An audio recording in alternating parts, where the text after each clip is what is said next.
Kyiv সহ ইউক্রেনের বিভিন্ন স্থানে হামলা চালিয়েছে রুশ বাহিনী। বন্দরনগরী ওডেসা ও আশেপাশের এলাকায় বিদ্যুৎ বিভ্রাট দেখা দিয়েছে। একই সঙ্গে হুমকির মুখে পড়েছে অঞ্চলটির গুরুত্বপূর্ণ অবকাঠামো। ইউক্রেনের প্রেসিডেন্ট ভলোদিমির জেলেনস্কি বলেছেন, ধারাবাহিক এই হামলার মূল লক্ষ্য ইউক্রেনের সামুদ্রিক সরবরাহ ব্যবস্থা বিচ্ছিন্ন করা।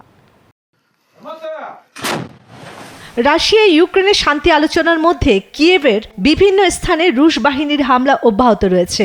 বন্দরনগরী ওডেসা ও আশপাশের এলাকায় বিদ্যুৎ বিভ্রাট দেখা দিয়েছে।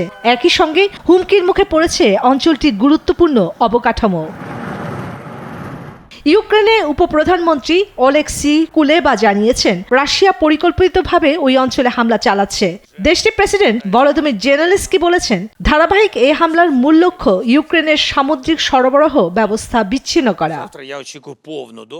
জবাবে এর আগে পশ্চিম রাশিয়ার লিপেটস্ক ও ক্রোনোদার অঞ্চলে তেলের পাইপলাইন, জাহাজ ও সামরিক ঘাঁটি লক্ষ্য করে ব্যাপক বিমান ও ক্ষেপণাস্ত্র হামলা চালায় ইউক্রেনীয় সেনারা। ওদের স্বপ্ন পূরণে পাশে থাকতে পেরে আমরা গর্বিত।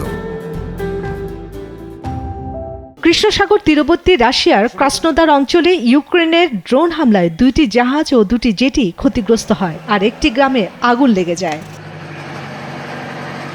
দুই দেশের সংঘাত নিয়ে এক মন্তব্যে মার্কিন ভাইস প্রেসিডেন্ট জেডি ভ্যান্স বলেছেন, রাশিয়া ইউক্রেন শান্তি চুক্তি হবে কিনা সে বিষয়ে তাদের আত্মবিশ্বাস নেই।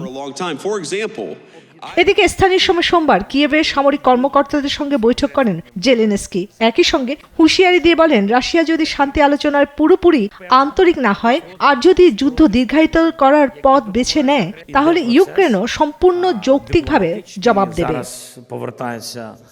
এর মধ্যে ইউক্রেনকে $270 কোটি সহায়তা দিয়েছে ইউরোপীয় ইউনিয়ন। বেলজিয়াম জানায়, এই অর্থ যুদ্ধের মধ্যেও অর্থনীতি ও সামাজিক স্থিতিশীলতা ধরে রাখতে কিয়েভ প্রশাসনকে সহায়তা করবে।